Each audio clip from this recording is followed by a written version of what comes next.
Hey you guys, welcome to another episode of Sugar-Free Self-Care TV. So I'm gonna make this one quick and snappy, but I wanna ask you guys a question. This holiday season, are you going to be caving into those food temptations all over again? Or are you gonna make this year different? The number one reason why people cave in the holiday season is not because they're undisciplined, because they don't have enough willpower, because they're weak. It's because of FOMO. And this is one of the number one reasons why people eat off plan, they overdrink, they overeat, they give into peer pressure in the holidays. It's because of FOMO, or that fear of missing out. So in this episode, this really quick episode today, I'm gonna teach you all about FOMO, how this might make or break your holiday season, and how to overcome FOMO and really enjoy your holiday even if you're not eating or drinking like everybody else is. First of all, let's think about where FOMO comes from. And FOMO, again, is the fear of missing out. It's like, I like to describe it, I actually made my own definition for it, but I define FOMO as the fear of missing out on an amazing, incredible experience that you can never experience again. And that's how it felt like for me in my brain a lot, that when I especially stopped eating carbs and flour and stopped drinking alcohol in 2018, I had a lot of FOMO, especially in social situations. I felt like when I go to a restaurant or when I go to a party and everyone else is eating or drinking and I'm not having what they're having, I felt like I was missing out on this amazing opportunity, like this amazing emotional experience that I would never ever be able to experience again. And so we wanna, before we could even change how we approach the holidays, before we could even stop having FOMO, we have to understand why it's there to begin with. And we have to understand where that comes from. And that really involves, what helped me a lot is really learning about how our brain works and how we have this primitive part of our brain, this part of our brain that's like 2 million years old, and it's based on fear. Its only goal is survival. We talk a lot about having that fight or flight reflex, right? Like, it's that survival mode part of your brain. So because you're human, you have that part of your brain. It's necessary for survival, but the only time that gets into trouble is when it starts dictating your behaviors in a way that's not serving you, like maybe overeating, overdrinking, because it's a primitive part of our brain that's so focused on instant gratification. So another aspect of the primitive brain that can derail people from weight loss is the scarcity mindset, or scarcity thinking. It's kind of like thinking you never have enough of something, like you always need to have more to create more security for you, whether it's more money, more time, more food. And I know even for me, from my family, who grew up in the Philippines, my parents, they would always tell us not to waste food because they grew up in an environment where food was not always available. Like, they had to eat whatever they could get. And so they kind of grew up with this belief around food, that food is scarce, we need to eat it all.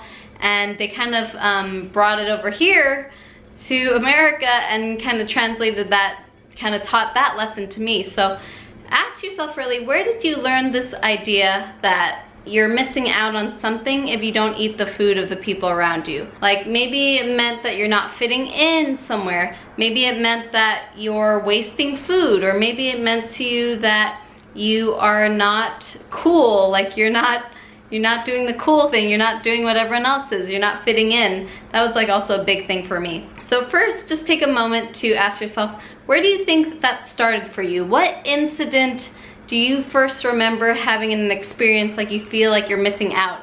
Especially maybe when you first went keto or carnivore, you might have remembered that, right? Like the first time that you stopped having carbs or sugar, and everyone was questioning you, everyone was asking you about it. So think back to that time and just remember where that came from. And then the next step of that is really understanding that FOMO, this might be a mind trip for people, but FOMO doesn't come from you not having food. In fact, FOMO is really just a mental construct.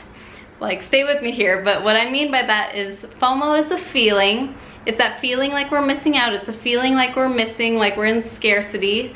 And every emotion we have always comes from our thinking and not from a situation we're in ourselves. And the way I like to explain this is kind of like, I like to think about, I know this is really cliche, but thinking about the glass being half empty or half full. If a glass is really just, you know, filled up halfway, you could always perceive that it's half empty and create that idea of scarcity, right? Like, oh, we only have half of this left. Oh my gosh, we don't have enough.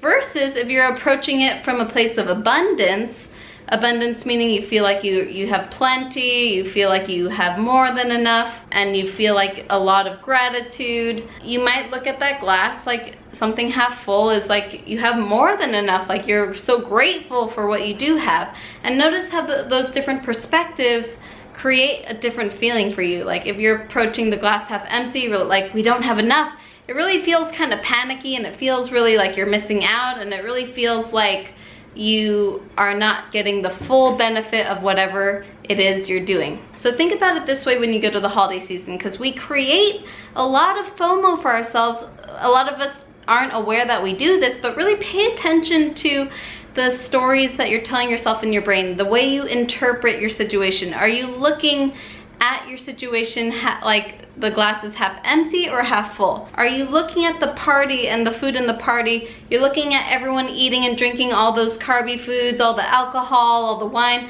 You're looking at all of them, and are you thinking, oh man, I'm really missing out. They look like they're having so much fun. It's not fair. I wish I never went keto. Like all those kind of thoughts might be coming up.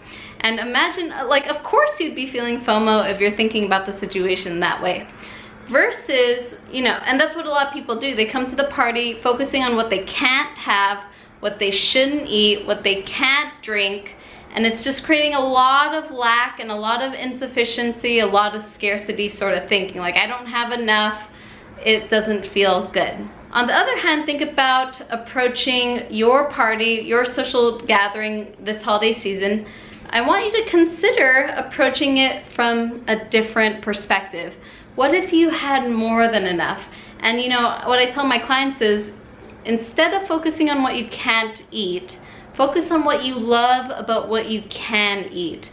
Focus on why you love eating the foods that you do eat, why you chose to go keto or carnivore, why you love that lifestyle. And for me, I know when I did drink a lot of alcohol and when I had a lot of carbs, I would just go to the holiday season and just have everything I wanted. Like, you know, I was fitting in, I was playing all the drinking games with people, I was eating all the desserts, I was having all the things. But at the end of the day, I didn't really feel that great anyway. Like I would have a hangover, I would just go to sleep, I would feel sick to my stomach, I would gain weight the next day, which would cause me to want to judge myself and beat myself up. So that was always at the other side of eating and drinking all the things. Even though you think you're, you know, it's funny because we eat and drink those foods because we feel like we're missing out on this amazing thing, and that the other side of it is this really just this crappy result of like feeling like crap, you know? Versus when I first didn't have a drink in January of 2019, the first time I had a New Year's party, New Year's Eve, without drinking any alcohol. And I thought that wasn't even possible. Like, it's like, oh my God, what the heck? Like, New Year's is like synonymous with drinking. How could you not drink and still have a good time in a party? So the first time I just decided to give up alcohol and go into my New Year's party without a drink, I just focus on what I can do to have fun, and why I do love not drinking anymore. And my reason for not drinking and why I love not drinking is because I wanted to just really have an experience where I don't need to feel like, I don't want to feel sick to my stomach anymore after a party. I don't want to work so much on losing the weight that I gain after a night of binging and overeating and over drinking. I don't want to keep beating myself up about like having no control and no discipline and stuff. What I loved about not having alcohol is I didn't have to worry about any of that stuff. I didn't have to worry about overeating. I was just committing to the plan and what I was wanting to eat. I didn't have to worry about weight loss because I didn't gain weight because I wasn't overeating and over drinking. I didn't have to worry about feeling a hangover. I didn't have to worry about unbuttoning my pants but trying to be stealthy about it, which I used to be ashamed of a lot in parties. I'd always unbutton my pants and hopefully nobody's like looking at my pants.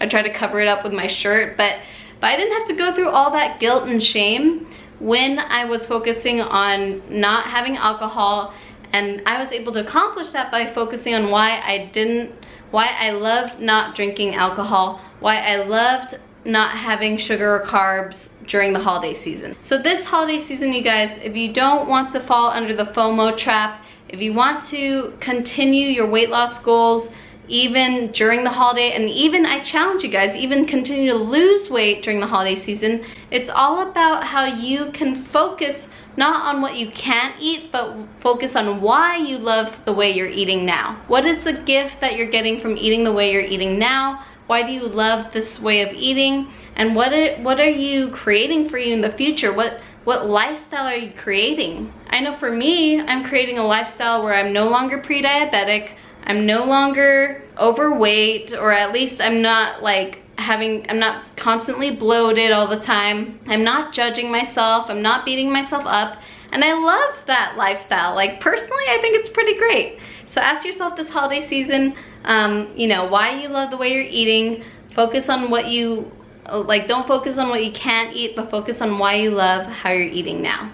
All right, you guys, and if you're wanting to take this to the next level, if you want to learn more about my tools on how to stop craving, especially during this holiday season, click the link in the caption below to get access to my free 5-day Cut Your Cravings mini course, so you can get all my best tips and tricks and strategies on how to stop craving no matter what situation you're in, especially when you're in a social gathering. Because let me tell you guys, when you're around people who don't eat keto, who don't eat sugar-free, who don't eat low carb, they are gonna have a lot of questions and a lot of judgments, and you gotta be ready for that. All right, you guys, so equip yourself this holiday season.